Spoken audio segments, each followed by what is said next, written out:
Depuis quelque temps, les agriculteurs sont en colère, et ce dans un mouvement qui grandit de plus en plus. Débuté en Occitanie, le mouvement s'étend progressivement en France, et même dans le reste de l'Europe. Pour vous dire, avec notamment des blocages importants dans la Drôme, les agriculteurs occitans multipliant depuis quelques mois les actions afin d'obtenir de l'État le déblocage en urgence d'aides conséquentes. Notamment face au renchérissement du carburant, à une maladie bovine et pour une politique de l'eau favorable à l'irrigation des cultures. Et globalement, à l'échelle nationale, il y a 7 revendications. C'est donc dans un bordel ambiant rappelant fortement 2018-2019 que les agriculteurs expriment leur colère. Et ce à coups de barrages, de phrases chocs et autres actions coup de poing, montrant avec évidence un ras-le-bol général du monde agricole. Mais heureusement pour eux, ils ne sont pas seuls. Car ce lundi 22 janvier 2024, Arnaud Rousseau, et non rien à voir pour le nom de famille, le patron du principal syndicat agricole français, a annoncé que des actions seraient menées aussi longtemps qu'il sera nécessaire et a appelé une nouvelle fois à des réponses concrètes face à la désespérance des agriculteurs. Une prise de parole forte, déterminée, digne d'un responsable syndical qui se préoccupe vraiment de son mouvement.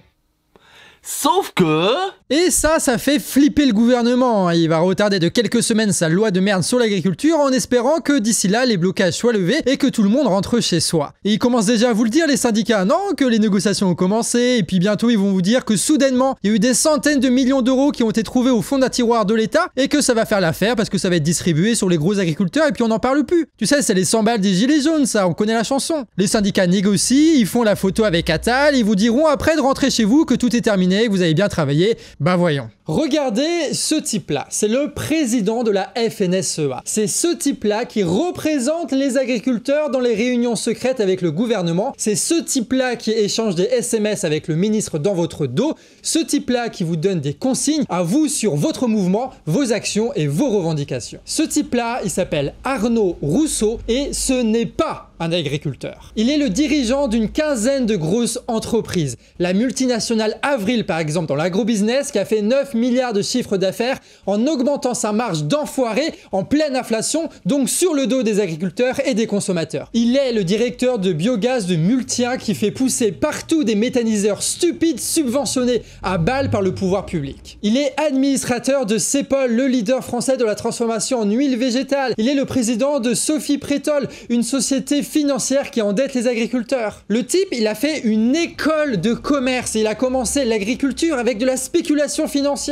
Et évidemment, pour s'arranger les petits contrats comme il faut, il est aussi le maire de sa commune en Seine-et-Marne et vice-président de son agglomération. Mais c'est pas tout parce que ce type-là est aussi le propriétaire de 700 putains d'hectares de céréales. Et il en a besoin de ces 700 hectares pour faire de belles photos pour nous faire croire que c'est un agriculteur. Sauf que non, ce n'est pas un agriculteur. Tout ce qu'il fait, c'est sous-traiter la culture de ses champs et lui, il embauche les bénéfices parce que ce type, c'est un putain de rentier. Arnaud Rousseau ne vaut pas mieux que tous les autres connards des grandes surfaces, des banques, des industries et du pétrole qui accumulent pour eux tout et qui nous pressurisent encore pour toujours plus de profit. Sauf que ce type-là se dit être le représentant de votre colère et que c'est ce type-là avec ses intérêts de multimillionnaire qui négocie en ce moment même avec le gouvernement. Arnaud Rousseau, c'est un seigneur de l'agriculture française moderne et il se fait passer pour un paysan. C'est un menteur au double jeu permanent car lui, contrairement à vous, va profiter de toutes les nouvelles lois et réglementations de l'État. Donc non, je ne pense pas que ce soit sur lui que les agriculteurs devraient compter s'ils ne veulent pas que les petites et moyennes exploitations se fassent soit bouffées par des gros conglomérats, ou soit qu'ils meurent. Et peut-être, je dis bien peut-être, que réellement écouter les agriculteurs et agricultrices qui sont réellement sur le terrain, et non pas un mec dans sa tour d'ivoire avec un rapport de force avec le gouvernement digne de la CFDT, peut-être que si on écoutait réellement les gens du monde agricole, ben ça irait mieux déjà. Après, moi je dis ça comme ça, hein. Mais sinon, ben ouais, avec ce genre de représentants et un gouvernement comme celui de Macron, je ne pense pas que les blocages, manifestations, etc. vont s'arrêter de sitôt. Par contre, petit conseil aux agriculteurs, faites gaffe quand même, hein, parce qu'on sait comment Darmanin, il les gère les manifestants. Il n'y a pas de poids de mesure, on peut pas comparer les choses. Les agriculteurs travaillent. Et lorsqu'ils ont envie de démontrer qu'ils ont des revendications, le gouvernement est à l'écoute, le Premier ministre fera des annonces demain, il faut les entendre. On ne répond pas à la souffrance en envoyant des CRS. Ah bah non, en fait, ça va apparemment. Le mec vient de cracher sur les gilets jaunes, la manif des retraites, les pompiers, le corps médical, le corps enseignant. Parce qu'apparemment, nous, on souffrait pas assez, c'est ça? Je suis habitué au coup de sang et légitime de ceux qui souffrent, des modes opératoires qui relèvent, je n'ai pas peur de le dire, de l'écoterrorisme.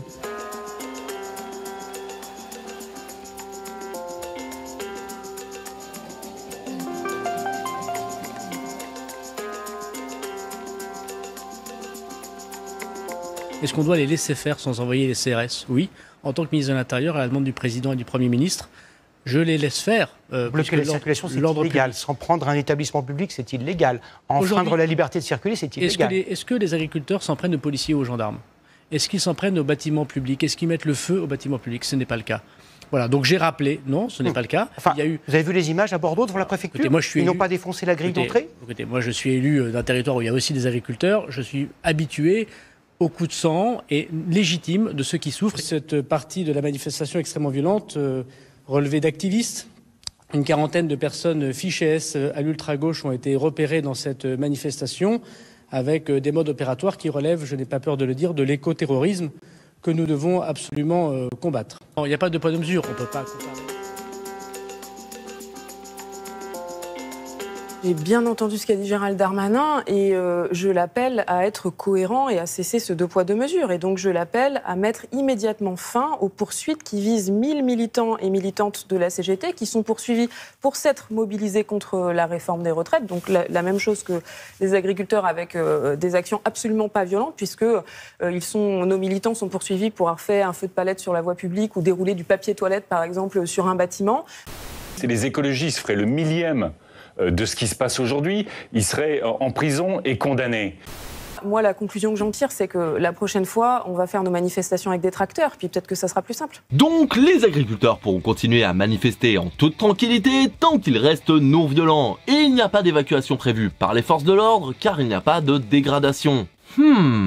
Pas de dégradation, hein?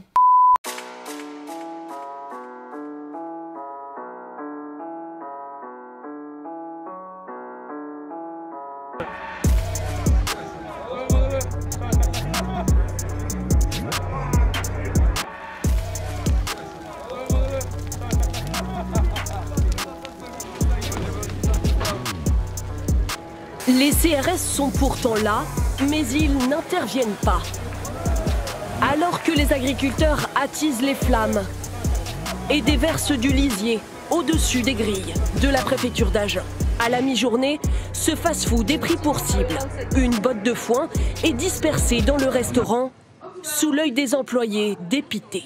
Donc niveau dégradation, on est bon? Ou alors le fait que ce soit pas des éco-terroristes qui veulent manifester contre les méga-bassines ou la manifestation contre les retraites, là ça compte pas? Il y a hors-jeu? Et qu'on soit clair, je ne dis pas que Darmanin doit réagir violemment. Au contraire, je suis plutôt du genre à dire que si les gens s'expriment pour une colère et que cette colère n'est ni raciste et ni discriminante, etc., ben autant la laisser s'exprimer et soutien d'ailleurs. Mais une fois de plus, on voit le deux poids deux mesures du gouvernement. Parce que je me rappelle que quand c'était les gilets jaunes ou Saint-Soline, c'était pas la même limonade, hein. Et malheureusement, au milieu de cette effusion, il y a eu un drame. Et c'est ce mardi 23 janvier qu'une agricultrice a été tuée par un véhicule qui a foncé sur un barrage routier dressé par les syndicats agricoles manifestant dans l'Ariège. Son mari et sa fille, qui étaient à ses côtés lors de l'accident, ont également été gravement blessés. Alors bien évidemment, j'apporte tout mon soutien à la famille ainsi qu'aux proches de la victime, en espérant que son mari et sa fille s'en sortent le plus vite possible. Maintenant, il faut espérer, même si j'en doute fortement, que ce genre de drame fasse réagir le gouvernement, que les manifestations soient entendues, écoutées, et vraiment écoutées, pas par le prisme d'un chef syndical faussement agriculteur, mais par les réels acteurs et actrices de cette branche de métier. Il faut que nous, publics, nous soutenions les agriculteurs, et qu'on se tienne prêt si, comme pour les gilets jaunes, le mouvement amplifie au-delà de sa base initiale, ce qui a déjà commencé à être fait avec la CGT qui appelle à rejoindre le mouvement, parlant d'élargir la base de mobilisation pour créer des convergences. Donc tout est en train de se mettre en place, maintenant,